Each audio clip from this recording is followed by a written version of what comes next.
Hello UGC aspirants, कैसे हैं आप सब लोग। I welcome you to the ad uncle official YouTube channel that is add uncle UGC NET की तैयारी। हम लेकर आ रहे हैं आपके लिए प्रहार सीरीज, जिसमें हम कराएंगे आपको 60 में 60। जी हाँ, आप लोगों ने सही सुना, 60 मिनट में हम 60 क्वेश्चंस कराने वाले हैं आपको।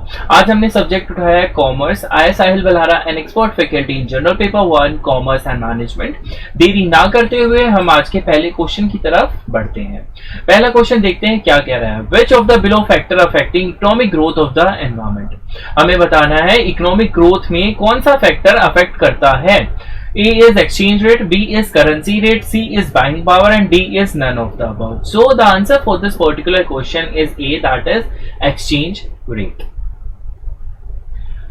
Let's move to the next question. How do you define political environment? Political environment को हम कैसे define करेंगे? A is political stability depend upon strong politician. Does this make sense? ऐसा तो नहीं है। The political atmosphere should B unstable, why it must be stable. तो जो भी नेगेटिव स्टेटमेंट होती है वो तो वैसे ही हम आंसर चूज नहीं करना चाहते। The political atmosphere should be good and very stable for a firm to operate successfully. Yes, जो थर्ड स्टेटमेंट है it is a very good statement and it is a positive statement as well. और ऊपर वाले statement में unstable and depend on the strong politicians, ये statement ठीक नहीं है। So the answer for this particular question is C. Question number 3, which of the below is not. देख रहे हैं क्वेश्चन में नॉट लिखा हुआ है। जितनी भी आपने मेरी वीडियोस देखी होंगी मैंने आपको बताया होगा, क्वेश्चन को बहुत ध्यान से पढ़ना है, देखना है इसमें नॉट लिखा है या फिर क्या लिखा है। बिकॉज आंसर पता होता है आपको, जस्ट बिकॉज उसमें नॉट लिखा है और आप लोग नहीं पढ़ते तो आंसर गलत हो जाता है। Include in legal environment of the business. Legal environment में लॉ वगैरह के बारे में हम बात करेंगे, right. So law and regulation of the influence business activity on the market. So yes, कहीं ना कहीं we are talking about laws and regulations. So the statement is correct. Option number B, provision of the constitution. Obviously constitution की बात हो रही तो legal environment की बात होगी ना। Product transportation, profit margin, viability of the certain markets. This also comes under the legal environment because we need to perform these tasks under a legal environment only. And provision of consultancy. So consultancy is a different thing. We are talking about the business or firm, right? So the answer for this particular question is D. ये include नहीं होगा legal environment of business के, बाकी तीनों चीजें होंगी। Next question देखते हैं। क्वेश्चन नंबर 4 क्या कहना चाहता है, क्या पूछ रहा है हमसे। What is different way of government intervention take place. तो गवर्नमेंट कैसे मतलब डिफरेंट टाइप्स में इंटरवेंशन कर सकती है। So government will control intervene in market to promote general economic fairness. Government may also intervene in market to promote general economic fairness. Government may not intervene in market to promote general economic fairness. May not. Why? अगर उसको इंटरवेंट करना है तो वो करेगा ना, और वो किस लिए कर रहा है, इकोनॉमिक फेयरनेस के लिए कर रहा है। तो ये तो ऑप्शन नहीं हो सकता, right. So the answer for this particular question is B, that is government may also intervene in market to promote general economic fairness, right. समझ आया?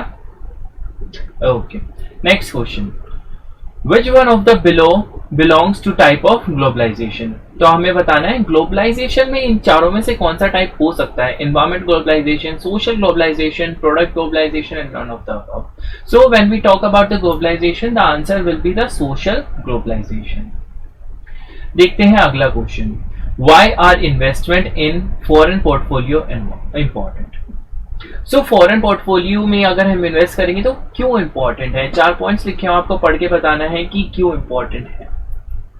Investor an opportunity to engage in international diversification to portfolio asset. Foreign investment is not good for country growth. This statement is negative, so much negative, और ऐसा कुछ नहीं होता है। तो ये स्टेटमेंट हमने पहले ही क्लोज कर दी। Investor will not be given any opportunity to buy international shares. Why? We buy portfolio investment ही होता है जिसमें हम इंटरनेशनल शेयर बाय करते हैं। So the answer for this particular question is A, that is investor an opportunity to engage in international diversification of portfolio asset. I hope आपको अभी तक के जितने भी क्वेश्चंस किए हैं आपको समझ में आए होंगे। अगर आपको नहीं आए तो प्लीज आप कमेंट में पूछ सकते हैं। What is theory of balance of payment. हमें बताना है कि theory of balance of payment है क्या exactly. A deficit balance of payment of a country implies that demand for foreign goods exceed its supply. जो डिमांड है foreign goods की वो उसके सप्लाई से ज्यादा हो गई है. अ deficit balance of payment of a country implies that demand for foreign exchange exceeds its supply. Right. The deficit balance of payment of country imply that demand for foreign investment exceed its supply. यहाँ पर foreign goods की बात हो रही है, foreign exchange की बात हो रही है, फॉरेन इन्वेस्टमेंट की बात हो रही है. सो जब हम लाइक बैलेंस ऑफ पेमेंट के बारे में बात करते हैं तो we talk about the foreign exchange. So the answer for this particular question is B. I hope आपको ये क्वेश्चन समझ में आया होगा. एंड देखते हैं अगला क्वेश्चन. Expand WTO. WTO के बारे में किसको नहीं पता? It is World Trade Organization. I hope आपको भी पता होगा. और क्वेश्चन पढ़ते ही आंसर आ गया. It will take less than a minute. Right. So ये जो टाइम हमने यहाँ पर बचाया है इस पर्टिकुलर क्वेश्चन में, तो ये हम ना कहीं और देख सकते हैं, बिकॉज हमने क्वेश्चन देखे हैं जैसे कॉमर्स में पैराग्राफ वाले क्वेश्चन आने लगे हैं. सो ऐसी जगह हम टाइम सेव करके वहां पर अप्लाई कर सकते हैं. Right. So the answer for this particular question is A, that is World Trade Organization. Next question. Which of the below doesn't belong to accounting basic principle? आप लोगों ने अकाउंटिंग के बेसिक प्रिंसिपल पढ़े होंगे. Revenue recognition principle, cost principle, matching principle, but market principle is not related to the accounting, right? So the answer for this particular question is D, that is marketing principles. Question number 10. Select one of the below pertaining to business type of transaction. इसमें ये पूछा है business type of transaction से relate क्या करता है. Capital and revenue items, capital and revenue, expenditure, income. So expenditure income अगर हम आइटम टिक करते हैं तो उसी में आंसर आ जाएगा. राइट. सो यहाँ पर ऑल द अबव नहीं था तो we have chosen the option number A, that is capital and revenue items. Question number 11. What do you mean by generally accepted accounting principle? That is GAAP. G A P. तो GAAP के बारे में आपने सुना होगा. That is full form भी पूछ ली जाती है इसकी. गैप स्टैंड फॉर, जैसे WTO की पूछी गई थी ना, इसकी भी पूछ सकते हैं. तो आपको ये याद रखना है. That is generally accepted accounting principle. तो ये किस लिए होते हैं? Financial statement are both informative and reliable. Financial statement are only, जो ओनली लिखा होता है ना most of the time, like आप लगा सकते हैं 95% ऑफ द टाइम वो स्टेटमेंट आप आंसर में नहीं करते हैं, बिकॉज यहाँ पर only information, only balance sheet, ऐसा तो नहीं होता ना. So the answer for this particular question is A, that is financial statement are both informative and reliable. Because जो प्रिंसिपल हमने बनाया हुए हैं इसलिए बनाया हुआ है कि जो हम स्टेटमेंट बना रहे हैं वो इंफॉर्मेटिव हो और रिलायबल भी. Question number 12. How do you differentiate between capital and revenue income? आपको बताना है कैपिटल और रेवेन्यू इनकम को कैसे डिफरेंशिएट हम करेंगे. So revenue is your nominal income from sales of goods and the supply of service.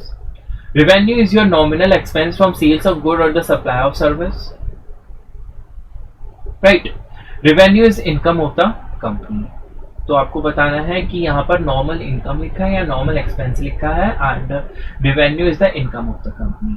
So expense is not your like income. Right. So option A और option C बचा.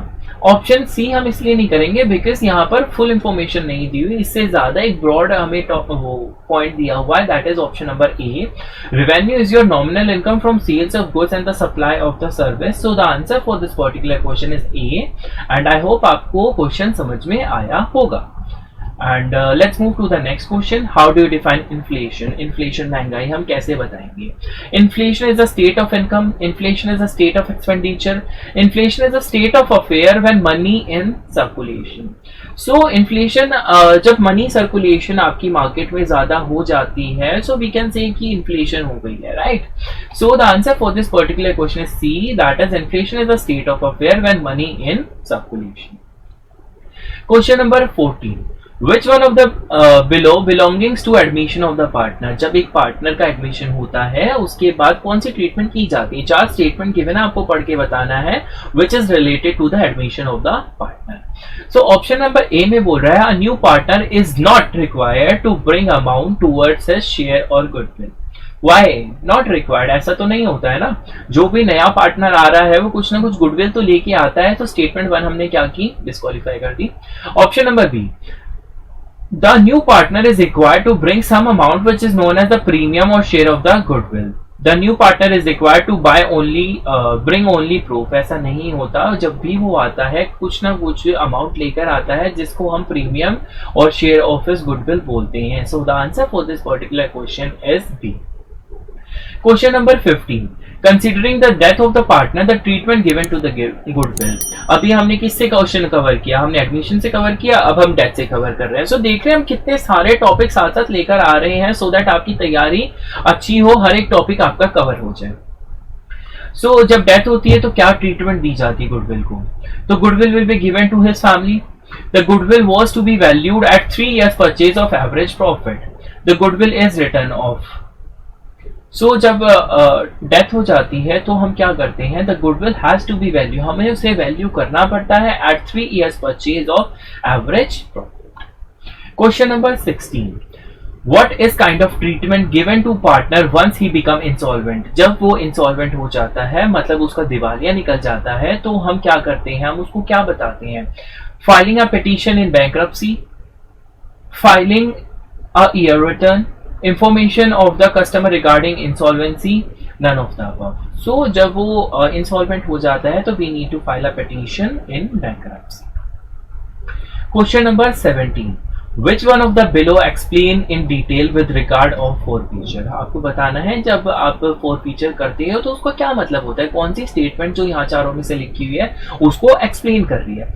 forfeiture is nothing but used for extra raising extra capital, उसको hold पे डालते हैं। Forfeiture is the loss of any property without compensation.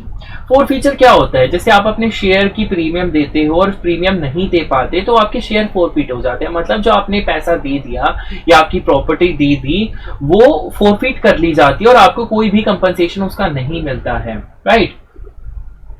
So the answer for this particular question is B, that is forfeiture is a loss of any property without compensation. Forfeiture is the income from the property. No, it is not the income of the property.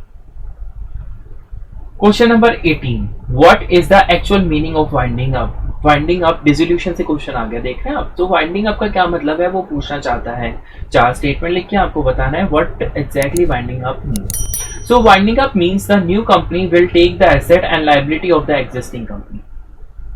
इसमें बोला गया है winding up means the new company will take the asset, नई company asset ले लेगी और liability ले लेगी एग्जिस्टिंग कंपनी को। इसको हम वाइंडिंग अप नहीं कहते, इसको हम टेक ओवर बोलते हैं, right. Winding up means the formation of new company. भाई वाइंडिंग अप मतलब बंद करना होता है, हम क्यों नई कंपनी फॉर्म करेंगे। सो दोनों स्टेटमेंट गलत हो गई। Dissolution of the company take place after the entire process of winding up is over. So winding हम अब करते हैं, उसके बाद हम डिसोल्व कर देते हैं। So the answer for this particular question is C. I hope आपको ये क्वेश्चन समझ में आया होगा। Question number 19, select one of the below belonging of amalgamation. Amalgamation क्या होता है, अगेन 4 स्टेटमेंट आपको गिवन है, आपको बताना है अमेलगेमेशन क्या होता है। ऑप्शन नंबर ए में बोल रहा है amalgamation is the nature of the merger. Amalgamation एक मर्जर का टाइप है, उसका नेचर है। Amalgamation buying a new company, it can be. Amalgamation selling the existing company. So क्या होना चाहिए, the answer for this particular question is A, that is amalgamation is the nature of merger. Yes, जब दो company merge हो जाती हैं उसको हम amalgamation भी बोलते हैं, it is a type of merger. Question number 20, what do you understand by the term internal reconstruction of the company? जो आपकी कंपनी है वो इंटरनली ही रीस्ट्रक्चर हो रही है, रिकंस्ट्रक्ट हो रही है, तो उसका क्या मतलब है देख लेते हैं क्या बोल रहे हैं यहाँ क्वेश्चन में। Corporate restructuring where an existing company is liquidated. Corporate restructuring where an existing company is not liquidated for a new one. Corporate restructuring where in the building will get restructured. Why we talk about the building get restructured? Building के बारे में बात नहीं हो रही ना, it is internal reconstruction. So corporate restructuring where an existing company is not liquidated. वो liquidate नहीं हो रही नई बनाने के लिए, इट्स जस्ट कि इंटरनली उसको रिकंस्ट्रक्ट किया जा रहा है, तो ये भी गलत होगा, लिक्विडेट नहीं कर रहे हैं हम उसमें। Question number 21, define the purpose of cost accounting in a layman language. Layman language की मतलब लेमैन लैंग्वेज बोलते हैं जो एग्जैक्ट टर्म नहीं बताता। Normally when we people talk, अगर किसी को बोला जाए कॉस्ट अकाउंटिंग क्या होता है तो वो जैसे बताएगा, that is known as layman language. Disclosure of balance sheet to public, disclosure of confidential data to public, disclosure of profitable and unprofitable activity, non-disclosure of data to the public. So it is like a disclosure of the confidentially data to the public. We don't disclose confidential data. तो ये option हट गया, ये option हट गया. So the answer for this particular question is C, that is profitable and unprofitable activity. हम क्या करते हैं, हम सारी चीजें डिस्क्लोज करते हैं कॉस्ट अकाउंटिंग में. So what are the different ways of marginal costing? Marginal word आपने बहुत बार पढ़ा होगा इको में, 11th-12th में. Marginal is when we add one more unit. So one additional unit के बारे में बात करते हैं. हमें ऑप्शन पढ़ने की भी जरूरत नहीं थी. When we talk about the marginal, हमें पता है one additional unit. So one additional unit कहाँ लिखा है? ऑप्शन नंबर B में. So the answer for this particular question is B, because marginal is one additional unit. Next question number 23. What are the process costing step? आपको बताना है process costing step कौन सा है. Convert in process inventory to equivalent unit, and convert in process stock in equivalent unit, and income in equivalent unit. तो process costing, process क्या होता है? When we talk about the your inventories, right? So inventories, work in progress. So inventory to equivalent unit is known as the process costing step. So next question देखते हैं. Question number 24. Which of the below step involved in activity based costing? A, B, C costing होती है. इसकी full form भी पूछ ली जाती है और कभी कभी इसमें से डिटेल क्वेश्चन भी आ जाता है. तो you need to read this before going to the exam. So identify the cost involved in manufacturing. Identify the overhead cost involved in marketing. Identify the product that are chosen cost object. So we don't talk about manufacture, we don't talk about manufacturing, we talk about the objects, we talk about units कि उसको कैसे कैसे use करना है, कैसे costing करनी है. So the answer for this particular question is C. When we talk about activity based costing, we talk about the product that are chosen cost objects. Question number 25. Select one of the below pertaining to meaning of the life cycle costing. आपको बताना है life cycle costing से related कौन सी statement यहाँ पर लिखी हुई है. So process of estimating how much money you will spend on an asset over the course of its useful life. Option number B. Process of estimating how many liabilities over the course of its useful life. Process of find out the net worth of the company. Net worth हटाई दिया, ये तो मतलब suit ही नहीं हो रहा life cycle costing के ऊपर. Process of estimating how much money will be spend on creditor, this even doesn't make sense. तो हमें दो ऑप्शंस बचे हैं, उन ऑप्शंस को हम देख लेते हैं. The answer for this particular question is A. Process of estimating how much money you will spend on asset. Asset का लाइफ साइकिल देखेंगे ना, लायबिलिटी की लाइफ साइकिल कॉस्टिंग हम क्यों देखेंगे? हमारा जो गुड है, हमारा जो प्रोडक्ट है, उसकी लाइफ साइकिल हम देखते हैं ना. So the answer for this particular question is A.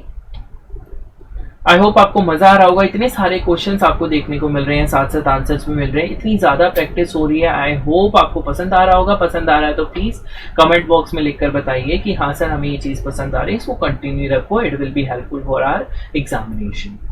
So what are the objects of target costing? आपको बताना है टारगेट कॉस्टिंग की क्या ऑब्जेक्टिव्स हैं. Enable management to use cost planning. Enable management to use proactive cost planning. Enable management to use expense planning. So when we talk about the target, we talk about the proactive cost planning. कि पहले से ही देखकर चलते हैं कि क्या चीज कैसे करनी है. It is not the cost planning, it is not the expense planning. वैसे देखेंगे तो ये B के अंदर ही आ जाएगा. We talk about the proactive cost planning.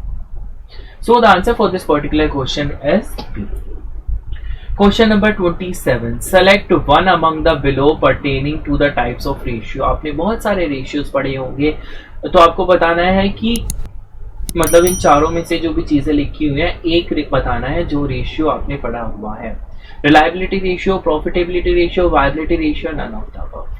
Reliability ratio ऐसा कोई रेशियो हमने नहीं सुना है, वायबिलिटी रेशियो नहीं सुना है. The answer for this particular question is B, that is profitability ratio, because इसके बारे में हमने सुना है. एंड एक बार ना रेशियोज के फॉर्मूले देख के चले जाना, बिकॉज एग्जाम में पूछ ली जाते हैं. Question number 28. Which of the below is pertaining to fund flow statement? Again fund flow statement से कौन सी चीज रिलेट करती है? So when we talk about fund flow, it is quite common. We are talking about working capital.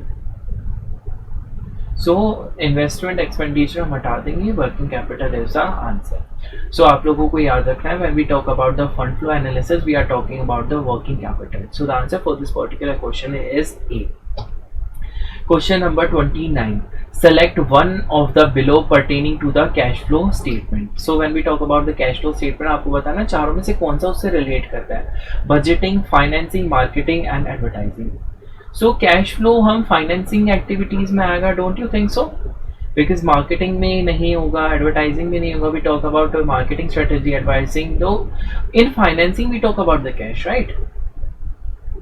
Budgeting भी हम सोचते हैं कि भाई हमने बजट बनाया है, कैश इनफ्लो आउटफ्लो की बात नहीं करते हैं। When we talk about the financing then we talk about exactly the real cash flow analysis. So question number 30, which of the below is defining for vouching? Vouching पता होगा, ये auditing का एक क्वेश्चन है, मतलब पार्ट है vouching.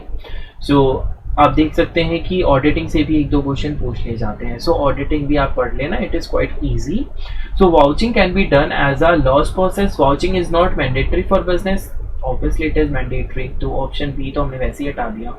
Vouching is a procedure followed in the process of auditing. So अभी बताया मैंने, vouching is related to auditing. So when we talk about auditing we use वाउचेस to vouching is a process followed in process of auditing. हम check करने के लिए auditing जब भी करते हैं तो we use a process which is known as a vouching. I hope आपको ये क्वेश्चन समझ में आए होंगे। देख रहे हैं आप, 1 मिनट में एक क्वेश्चन करने की हम कोशिश कर रहे थे, बट हमने और भी जल्दी क्वेश्चंस कर लिए। सो आर यू गाइज हैप्पी? अभी 30 क्वेश्चंस हो चुके हैं एंड वो 30 क्वेश्चंस हमने 21 मिनट में कर दिए। सो अगर आप ऐसी ही स्पीड बनाने की कोशिश करेंगे, अच्छे से पढ़ने की कोशिश करेंगे, तो जो टाइम बच जाएगा ना, वो टाइम आप ऐसी जगह पर लगा पाओगे जहां पर आपको बहुत ज्यादा दिक्कत आती है। इट्स लाइक कि अभी मैंने थोड़ी देर पहले भी ये बात की थी कि पैराग्राफ क्वेश्चंस आने लगे हैं, राइट? पैराग्राफ क्वेश्चंस आने लगे हैं कॉमर्स में, मैनेजमेंट में, राइट? तो उसमें टाइम चाहिए होता है। You need to read the whole paragraph then you need to answer it. और 2 आते हैं पैराग्राफ, एक पैराग्राफ इजी होता है और दूसरा थोड़ा डिफिकल्ट होता है as compare to the another one. और डिफिकल्ट है तो ऑब्वियसली ज्यादा टाइम लगेगा। सो हम आपको ये प्रैक्टिस इसलिए करवा रहे हैं, आपको ज़्यादा से ज़्यादा क्वेश्चन समझ में आए, थोड़ा जल्दी करने की आप कोशिश करें, because you have 3 hours only and you have different types of question to attempt. तो वो टाइम हम पेपर 1 में भी लगा सकते हैं। पेपर 1 में भी कॉम्प्रीहेंशन आता है, DI आता है, राइट? एंड आई होप आप इंजॉय कर रहे होंगे। इतनी जल्दी हमने 30 क्वेश्चन कवर कर लिए हैं। It will be good thing, don't you think सो? कि 30 क्वेश्चन कर लिए हमने इतनी सी देर में। सो चलिए देरी ना करते हुए हम आगे बढ़ते हैं, बाकी सारे क्वेश्चंस कर लेते हैं। उसके बाद जिसको कोई भी डाउट होगा वो कमेंट बॉक्स में पूछ लेना, और जो भी कुछ भी पूछना होगा we can discuss in the end of that 60 questions, because आज हमारा टारगेट है 60 by 60। Yes. So question number 31, considering the below statement which one of the below is correct? 4 statement given है, आपको बताना है चारों में से कौन सी स्टेटमेंट सही है। Public companies are obligated by law to ensure their financial statement. Public company are not obligated. Why? Obviously law बनाया है तो सबके लिए बनाया है ना। पब्लिक कंपनी है तो क्या मतलब फॉलो नहीं करेंगी? पब्लिक कंपनी मे और may not follow the law, ऐसा नहीं होता। लॉ बनते हैं तो वो यूनिवर्सल होते हैं and every company must follow that law, right? Okay. Question number 32, which one of the below is consider as recent trend in auditing? जब आप ऑडिटिंग करते हैं तो आजकल का ट्रेंड क्या चल रहा है? Employees are not familiar with information system. Employees familiar with information system. Employee may और may not be familiar. It is familiar guys, familiar with information system. So आपको बताना है कि आजकल क्या ट्रेंड चल रहा है। ऑब्वियसली छुपाने का ट्रेंड तो नहीं रहा, ट्रांसपेरेंसी की बात करते हैं हम in every aspect. So the answer for this particular question is B, that is employees familiar with information system. Question number 33, what is meant by the term demand analysis? आपको बताना है डिमांड एनालिसिस क्या होता है। The process of understanding the requirement of demand analysis, the process of understanding the supply analysis। तो demand की बात करें तो सप्लाई के बारे में क्यों बात करेंगे? ये ऑप्शन तो हम वैसे ही हटा देते हैं। तो अगर ये ऑप्शन हट गया तो ऑप्शन नंबर डी भी नहीं हो सकता, बिकॉज इसमें भी बी लिखा हुआ है। The process of understanding the customer demand. तो डिमांड कौन करता है? कस्टमर ही करता है ना. So the answer for this particular question is C, that is process of understanding the customer demand. जो कस्टमर डिमांड करता है, we can relate that the term the demand analysis. Question number 34, law of demand किसने दिया है? It is a very simple basic question, बहुत बार पूछ लिया जाता है. हम क्या करते हैं, बहुत बड़े बड़े क्वेश्चंस पढ़ने की कोशिश करते हैं कि भाई ये कैसे होगा, वो कैसे होगा, देन सडनली आपके सामने कितना छोटा और बेसिक क्वेश्चन आ जाता है और आप कंफ्यूज हो जाते हैं. So this is a very basic question. Law of demand is given by the professor Marshall, that is professor Alfred Marshall. नहीं पता था तो नोट डाउन कर लो. अगर रिपीट होगा क्वेश्चन तो मैं नहीं चाहता आप लोग पेपर में गलत करके आए. So let's move to the next question. Question number 35, what is the meaning of consumer equilibrium? आपको बताना है कंज्यूमर इक्विलिब्रियम क्या होता है. The state of balance, obviously balance होगा, पर किसमें होगा ये देख लेते हैं. Obtain by the suppliers. When we talk about consumer we don't talk about the suppliers, because consumer equilibrium देख रहे हैं हम, सप्लायर इक्विलिब्रियम नहीं देख रहे हैं. The state of balance obtained by the manufacturer, supplier, हम उसकी बात क्यों करेंगे, and user of the product. And user कौन होगा? कंज्यूमर होगा. So don't you think it is a very common sense question. Because कई बार क्या होता है, अगर आपको क्वेश्चन नहीं भी आता ना तो क्वेश्चन को एक बार दोबारा रीड करेंगे ना तो क्वेश्चन आपको समझ में आने लग जाता है. So the answer for this particular question is B. When we talk about the end user, तो end user is nothing but we are talking about the consumers. Select one of the below pertaining of law of return of scale. I hope आपने economics में पढ़ा होगा, 11th-12th में भी पढ़ा होगा. Law of returning of the scale क्या होता है? So law of returning of scale क्या होता है और ये कहाँ होता है? It comes in the long run, when you change your variables. मतलब लॉन्ग रन में what I was saying is law of return of scale long run में देखा जाता है यूजुअली. एंड जो इसमें वेरिएबल्स होते हैं ना वो हम चेंज कर सकते हैं प्रोपोर्शनेटली, बिकॉज लॉन्ग रन में जो जितने भी वेरिएबल्स होते हैं सारे वेरिएबल हो सकते हैं, कोई कांस्टेंट नहीं रखते हैं. So the relationship between variables input and supply. Obviously variables की हम बात कर रहे हैं, इनपुट एंड सप्लाई, तो कहीं ना कहीं ये रिलेट कर रहा है. डिमांड सप्लाई के बारे में बात नहीं करते एंड डिस्ट्रीब्यूशन ऑफ डिमांड भी ये नहीं आएगा. The answer for this particular question is A, the relation between variable inputs and output. I know guys थोड़ी स्पीड तेज हो रही है but it's for your own good. हमने जो सीरीज चलाई 60/60, वी आर ट्राइंग की 60 मिनट में या फिर उससे भी जल्दी 60 क्वेश्चन हम अटेम्प्ट कर लें. अगर आपको कुछ क्वेश्चन समझ में नहीं आता आप पोज कर सकते हैं, उसे दोबारा देख सकते हैं या फिर आप कमेंट कर सकते हैं, सर मुझे ये चीज़ समझ नहीं आई है, मैं आप लोगों को रिप्लाई ज़रूर दूंगा. So how do you define the term revenue? आपको बताना है कि रेवेन्यू टर्म का क्या मतलब होता है. The firm through the sale of good at the same price. अगर आपने 10 रुपए में चीज खरीदी, 10 रुपए में ही बेच दी, तो रेवेन्यू कहाँ हो रहा है आपका? कुछ नहीं हो रहा. The firm through the sale at different price. Obviously 10 की चीज है 12 में बेच दी तो रेवेन्यू होगा. नो प्राइस से क्या मतलब होता है भाई, फ्री में बेच दें क्या? So the answer for this particular question is B. Question number 38. Which one of the below doesn't belong to the type of market? There are different types of market. आप लोगों ने पढ़ा होगा. Perfect competition, monopoly, monopolistic, and like monopsony. There are different types of market. आप लोगों ने पढ़ी होगी. तो आपको बताना है doesn't belongs to. So multiple competition जैसी कोई market नहीं होती है. So the answer for this particular question is A. Multiple competition doesn't belong to any type of the market. Question number 39. What is the different characteristics monopolistic competition? आपको बताना है monopolistic का different characteristics क्या है. Large numbers of seller only, मैंने आपको बताया था कहीं ना कहीं ओनली लिखा होता है तो वो स्टेटमेंट हम डिनाई करने की कोशिश करते हैं. Large number of buyer and seller, large number of buyer. So when we talk about the only buyer only seller, ऐसा नहीं होता. There are both, that is large number of buyer and seller. The answer for this particular question is B. Question number 40. Which one of the below is pertaining to the price strategy? आपको बताना है कि चारों में से जो हमने pricing strategy पढ़ी है डिफरेंट, तो कौन सी प्राइसिंग स्ट्रेटेजी इसमें लिखी हुई है? Planning is not any pricing strategy. Implementation क्या मतलब बन रहा है इनका? Planning is you when you plan, implementation is when you implement that plan. So penetration planning is a pricing strategy. Penetration pricing जैसे आईफोन वाले होते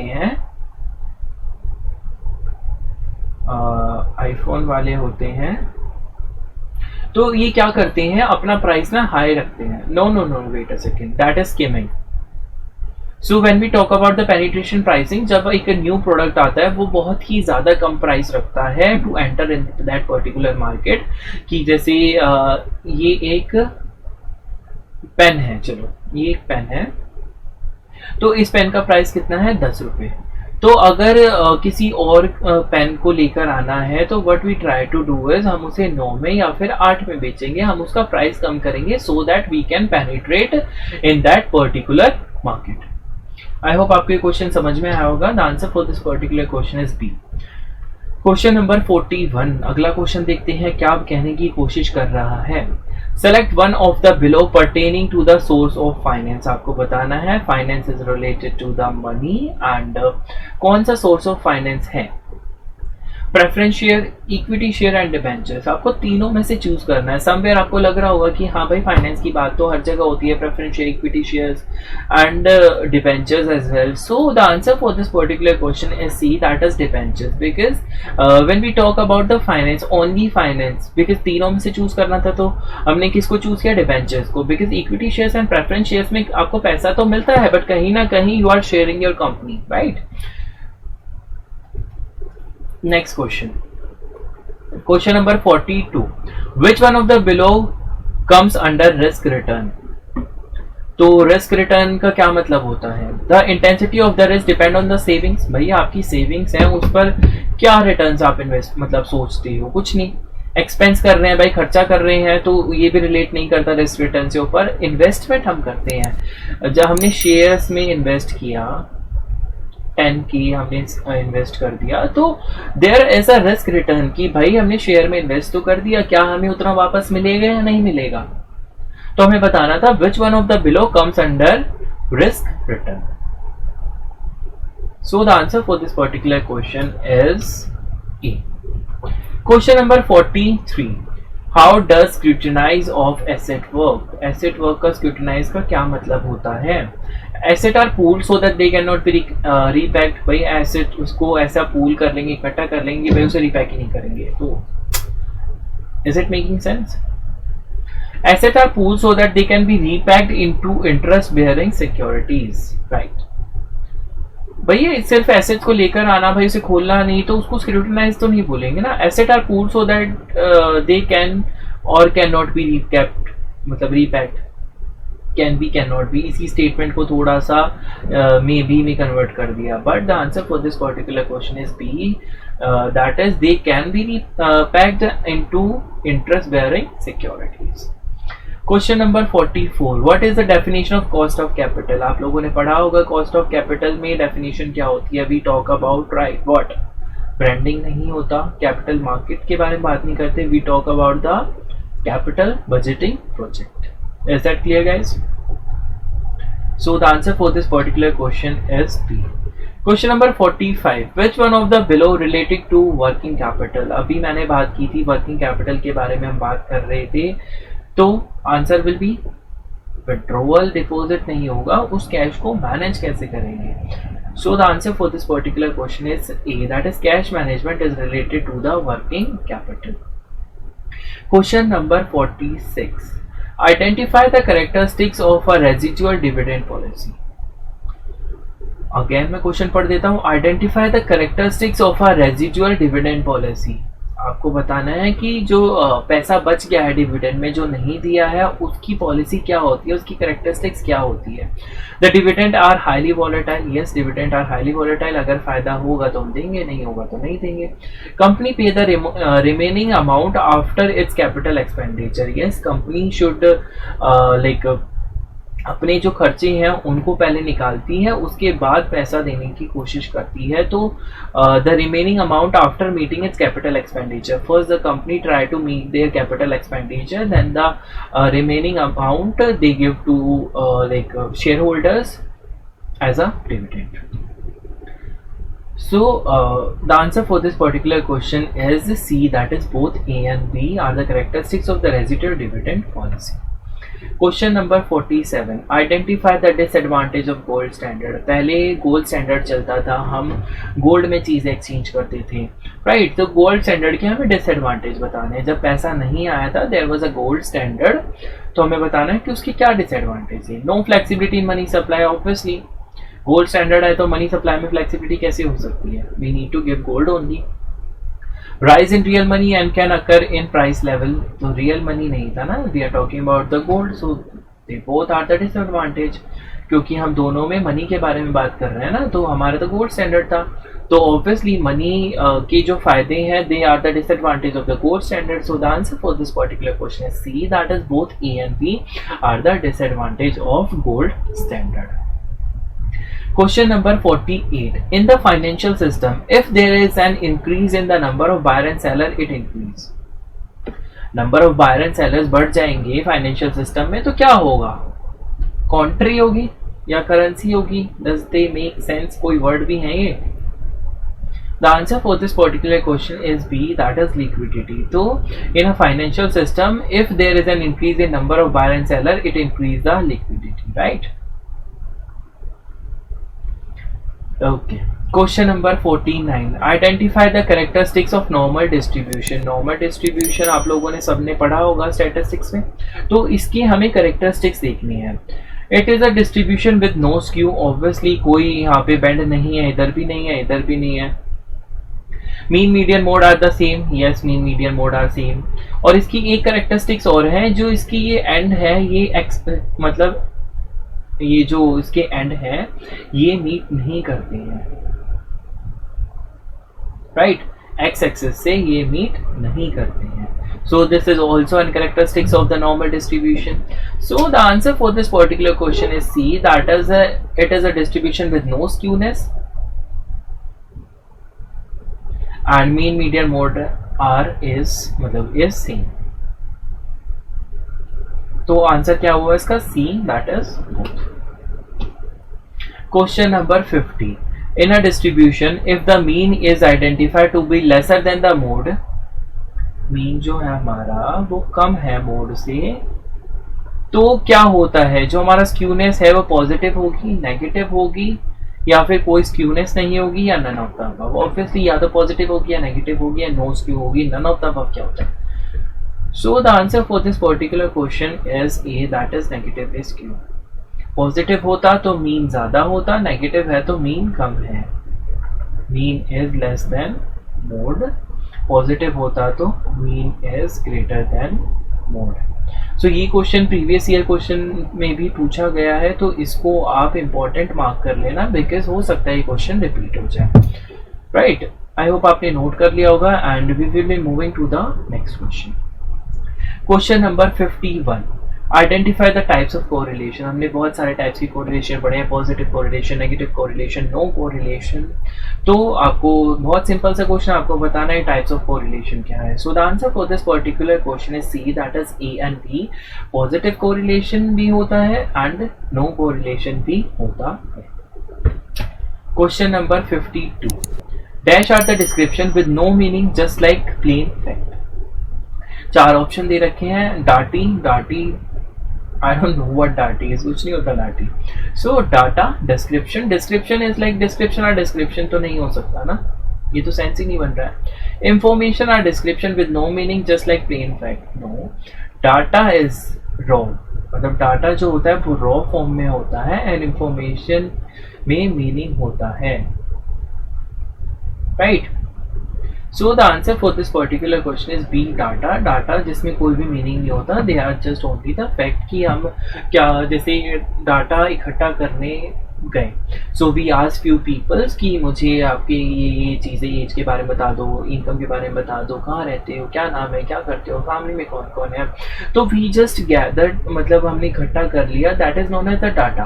बट जो चीज़ हमें चाहिए वो चीज़ हम उसमें से पिकअप कर लेंगे, उसको ढंग से एनालाइज कर देंगे, तो वो क्या बन जाएगा? वो बन जाएगा इंफॉर्मेशन। आई होप आपको ये क्वेश्चन समझ में आया होगा। नेक्स्ट क्वेश्चन देख लेते हैं क्या बोल रहा है। Generally in statistics a data can be classified as. In statistics में there are different kinds of data. आपको बताना है कि किस किस चीज़ में हम उसको क्लासीफाई कर सकते हैं। So we can classify it as chronological data, qualitative data, quantitative data. So the answer for this particular question is C, that is both the data we can classify it into statistics. Next question, question number 54. Estimation statistics help a researcher to. Estimation as अंदाजा लगा रहे हैं हम जब statistics में, तो वो कैसे help करता है एक researcher को? To plan experiment, to analyze the collect data. तो obviously हम पहले क्या estimate करते हैं ना चीज़ों को, तो what we are doing is plan and to analyze collected data. तो हम collected data को भी analyze करते हैं, right? कि भाई हम अंदाज़ा लगाते कि ये जितना डाटा हमने कलेक्ट किया ये ठीक है, एनालाइज करने की कोशिश करते हैं. So the answer for this particular question is D, that is both A and B. Question number 55. Identify the characteristics of good hypothesis. Hypothesis क्या होता है? Hypothesis is a tentative statement. Tentative statement, right. So hypothesis क्या होता है? Hypothesis एक tentative statement होती है जिसको हम बनाते हैं व्हाइल डूइंग रिसर्च. सो टेंटेटिव क्या होता है? Tentative is temporary. जैसे हमारी डेट शीट आती थी स्कूल वगैरह में, कॉलेज वगैरह में, उसके ऊपर लिखा आता था ना, these are the tentative date sheet, कि इस वीक में या फिर इस महीने में एग्जाम हो सकते हैं. So hypothesis is the tentative statement कि ये चीज हो भी सकती है, नहीं भी हो सकती. तो it must conclude the independent dependent variable. Yes, दो वेरिएबल इंडिपेंडेंट डिपेंडेंट वेरिएबल तो होने ही चाहिए when we are talking about the hypothesis. किसी भी रिसर्च को टेस्ट करने के बारे में बात हो रही है. और डिजाइन क्राइटेरिया भी होना चाहिए भाई प्रॉपरली. जैसे चीजें होती हैं, स्टेप्स होते हैं, we need to properly follow that and it must based on the prior research. So दो ऑप्शन है, तो थर्ड ऑप्शन भी कहीं ना कहीं इसमें मैच कर रहा है और करना भी पड़ेगा, because the answer will B D, that is all the above. अगर यहाँ पे ऑप्शंस होते ओनली ए ओनली बी, तब हमें थोड़ा बहुत सोचना पड़ता. तो दो हमने सोच लिया कि भाई ये दोनों तो ठीक है, तो ये भी मतलब ऑब्वियसली ऐड हो ही गया, because the option is all the above only. Sometimes क्या होता है, we need to go by options also, right. कई बार ऐसा होता है कि ऐसे कुछ ऑप्शंस होते हैं जिसमें हमें समझ नहीं आता कि क्या करें, क्या कैसा करें, बिकॉज वो ऑप्शन भी होता है बट वो आंसर में गिवन नहीं होता है. So sometimes we need to go with the options as well.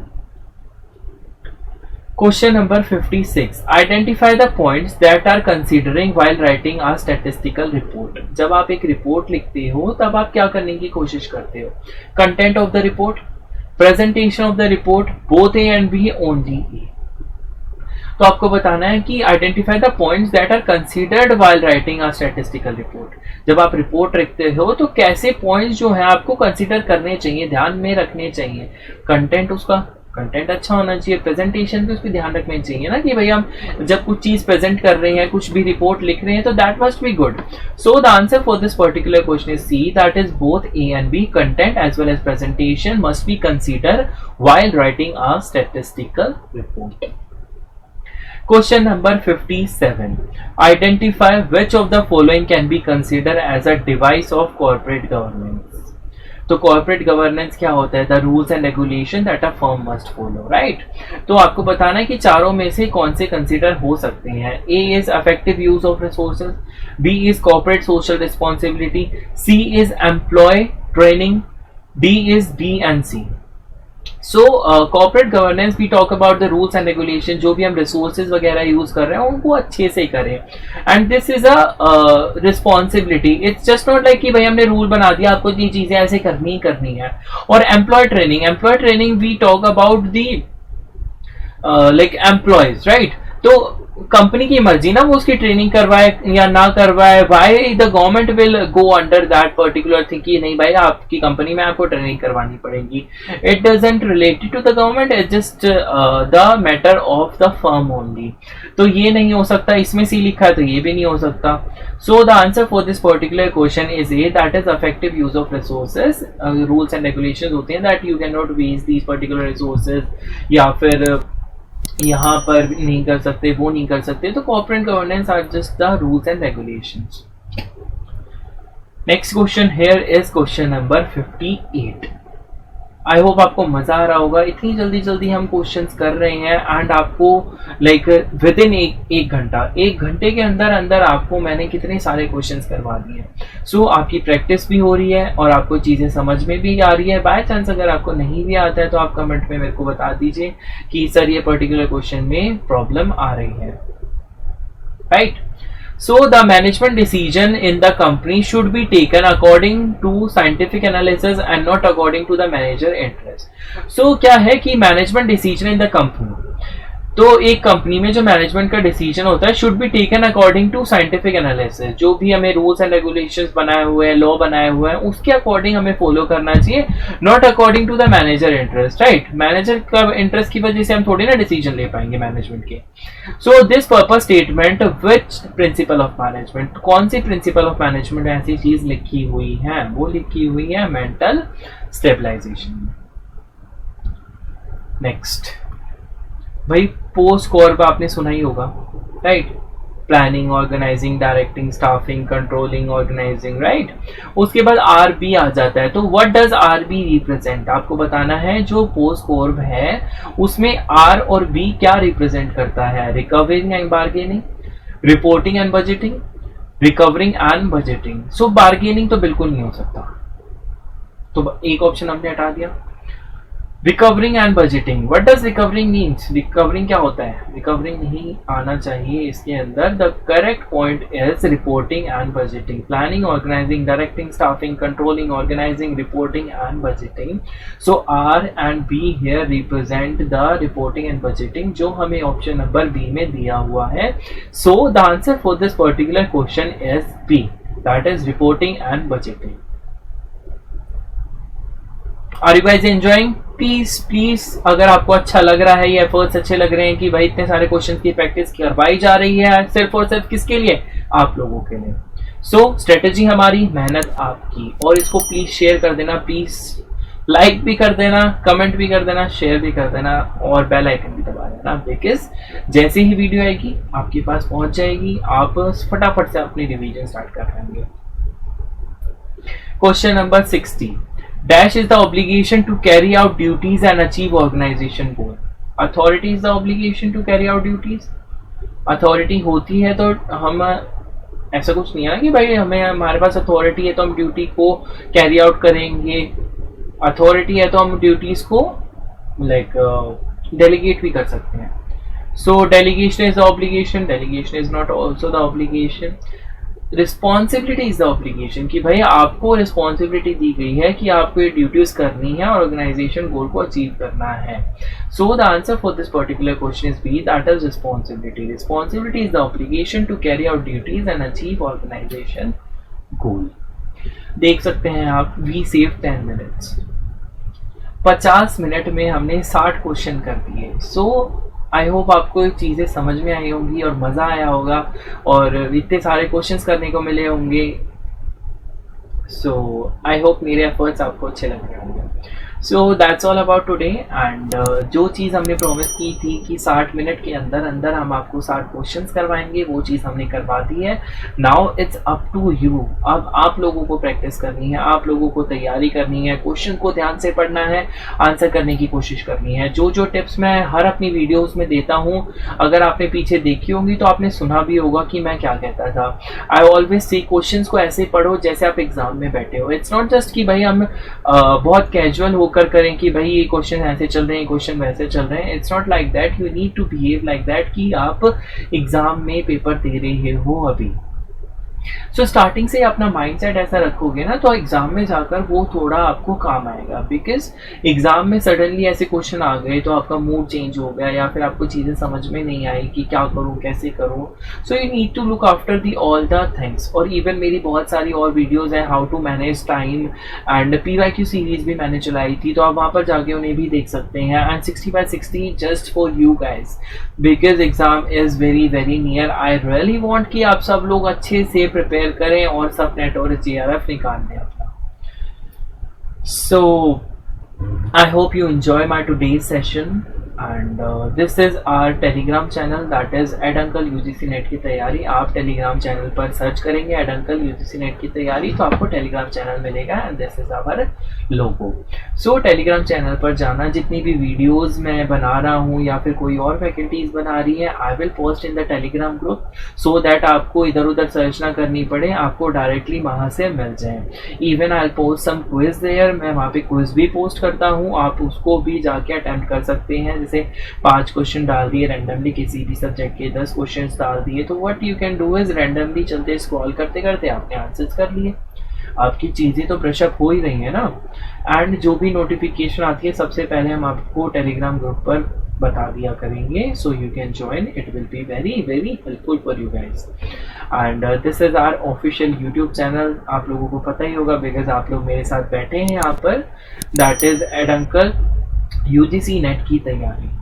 सो आप लोगों ने अभी तक लाइक शेयर एंड सब्सक्राइब नहीं किया है तो प्लीज़ कर लीजिए, बिकॉज जो प्यार आप लोग दिखाएंगे वो हमारे लिए मोटिवेशन बनेगा। हम ऐसे ही आपकी हेल्प करने के लिए फ्री में बहुत सारी वीडियोस लेकर आते रहेंगे।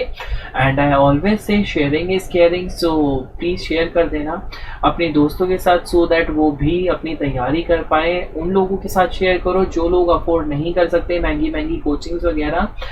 We are planning, Ed Uncle team is planning to help you guys out. So bell icon please press कर लेना सो दैट जब भी हम लाइव आएंगे या फिर कोई भी हमारी न्यू वीडियो आएगी आपको इन्फॉर्मेशन मिल जाए। इवन अगर आप भूल जाओ कि भाई मैं लाइव आ रहा हूँ इतने बजे, बट स्टिल बेल आइकन दबाया है तो आपको नोटिफिकेशन मिल जाएंगी। So I hope you really enjoyed this session, so thank you so much guys. And ऐसी ही 60x60 सीरीज एग्ज़ाम तक चलती रहेंगी। आप लोग आइएगा, देखिएगा, शेयर करिएगा और अपनी तैयारी और स्ट्रॉन्ग कर लेना।